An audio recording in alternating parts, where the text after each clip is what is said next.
এই বিংশ শতাব্দীর শুরুর দিকে, যেটাকে একসাথে আমরা মধ্যপ্রাচ্য বলি, বরং শুধু মধ্যপ্রাচ্যই নয়, পুরো উত্তর আফ্রিকা উসমানীয় খেলাফতের অধীনে ছিল।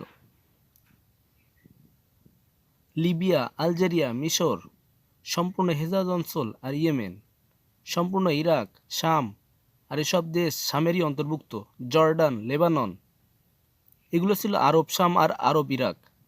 এই সম্পূর্ণ এলাকা উসমানীয় খেলাফার অন্তর্ভুক্ত ছিল।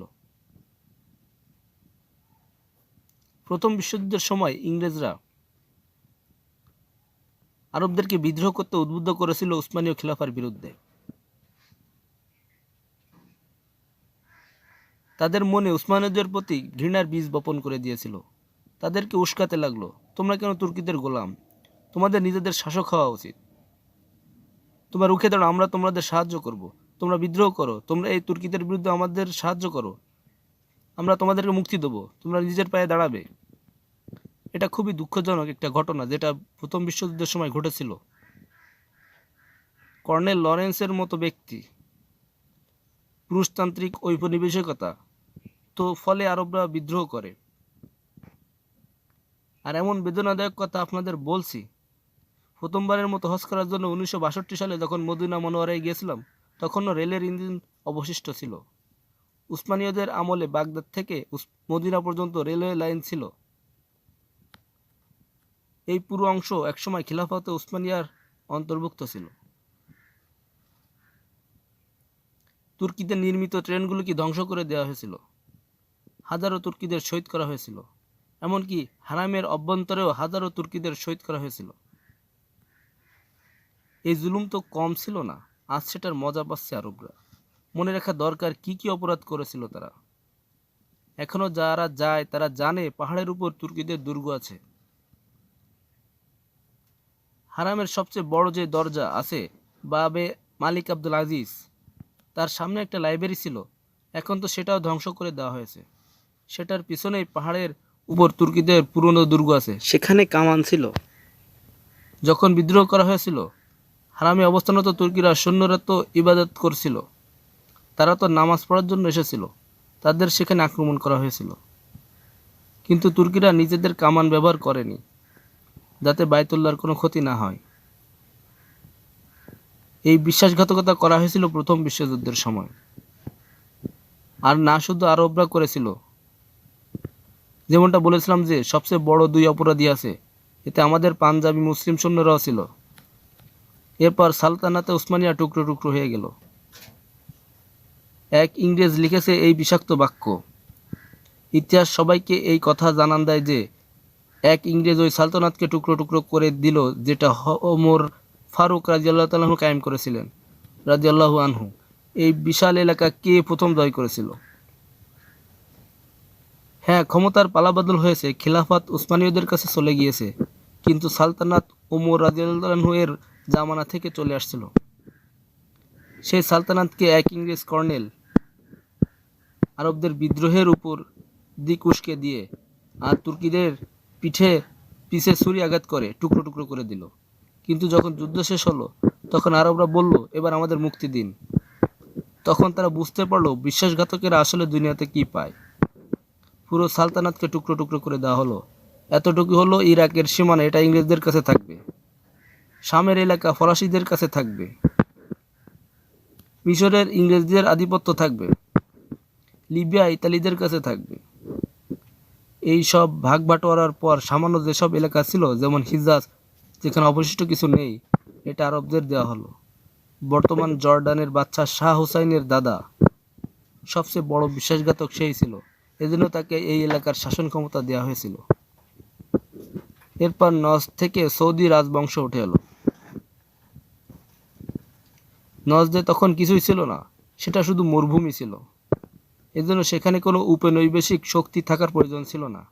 পরবর্তীতে তেল পাওয়া গিয়েছে, তাদের সক্ষমতা অর্জন হলো, পরবর্তীতে এই এলাকার দুনিয়ার সবচেয়ে গুরুত্বপূর্ণ এলাকাসমূহের অন্যতম হয়ে গিয়েছিল।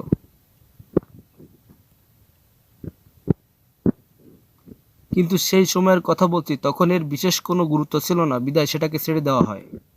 এটা হলো ঐতিহাসিক প্রেক্ষাপট। এই সীমানার মাঝে যে আবার আবদ্ধ হয়েছে, এই মুসলিম জাতিকে দেশভিত্তিক জাতি হিসেবে ভাগ করে দেওয়া হয়েছে, এরপর স্লোগান দেওয়া হলো মিশর মিশরীয়দের জন্য, শাম শামিদের জন্য। এখন শামিরা আলাদা জাতি হয়ে গেছে, মিশরীয়রা আলাদা জাতি হয়ে গেছে, ইরাকিরা আলাদা জাতি হয়ে গিয়েছে। এ সকল বিভাজন ওই উপনিবেশিকতার সাথে হয়েছিল, ইসলামের সাথে এর কোনো সম্পর্ক নেই। এখন এটার তো দরকার ছিল যে উপনিবেশবাদের আগ্রাসন যখন এখান থেকে কিছুটা সরে আসবে, তো দ্বিতীয় বিশ্বযুদ্ধের পর একটা সময় আসলো। এবার দুনিয়ার রাজনীতিতে আমেরিকা হস্তক্ষেপ করে উঠে এলো। যুক্তরাজ্য দুর্বল হয়ে পড়ছিল, এত বড় এলাকা নিয়ন্ত্রণ করা তাদের পক্ষে আর সম্ভব ছিল না। হিন্দুস্তান স্বাধীন হলো। অন্যান্য ভূমি থেকেও পিছু হটতে তারা বাধ্য হলো। উপনিবেশিকতার শিকল আরবদের বুকে থেকে যে কোনোভাবে হোক সরে গিয়েছিল, কিন্তু আমেরিকা সেই ভয়ঙ্কর চালাকিটা করেছিল। সেটা হলো আরব বিশ্বের বুকে ইসরায়েল নামক খন্দরটাকে ঢুকিয়ে দিল, যাতে এরা কখনো মুক্ত হতে না পারে, আমাদের হাতের মুঠোয় থাকে, আমাদের পলিসি মেনে নেয়।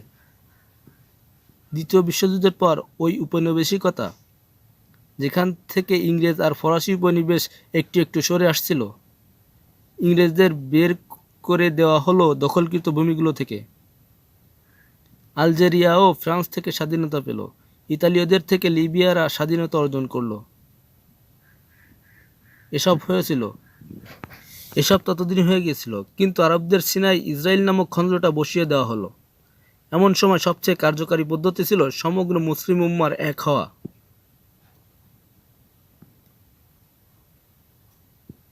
কিন্তু সেটা তখন স্বপ্নের মতো ছিল।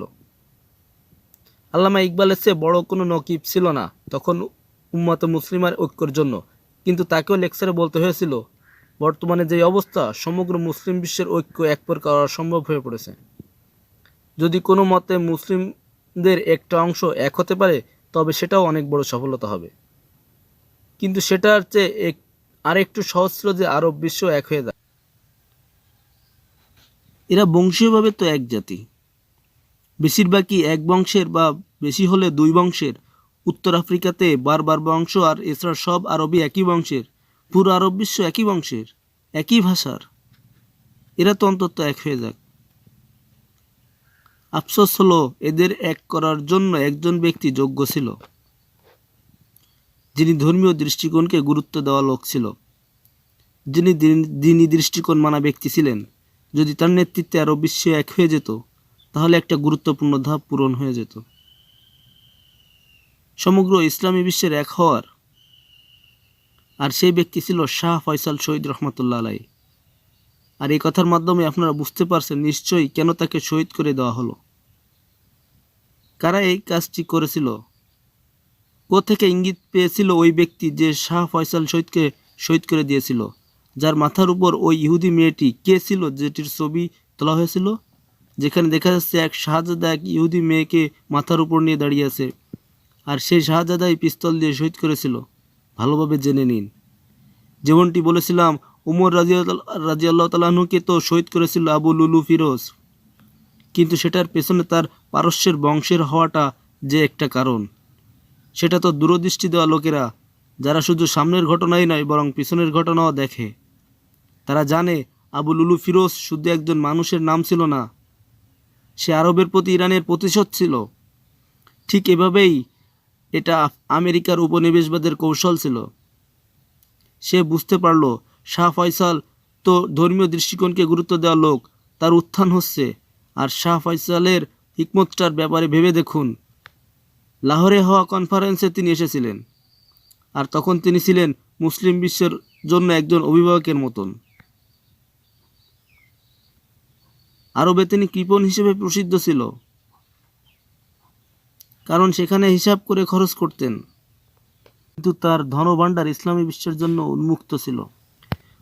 এদিকে ওদিকে সব দিকেই তিনি সাহায্য পাঠাতেন, আর তা দিয়ে গুরুত্বপূর্ণ কাজও হতো। এরপর তিনি তেলকে হাতিয়ার হিসেবে ব্যবহার করে আমেরিকাকে দিনের বেলায় তারা দেখিয়ে দিয়েছিলেন। এজন্য তাকে রাস্তা থেকে সরিয়ে দেওয়াটা আমেরিকার উপনিবেশ রক্ষা করার আবশ্যক ছিল।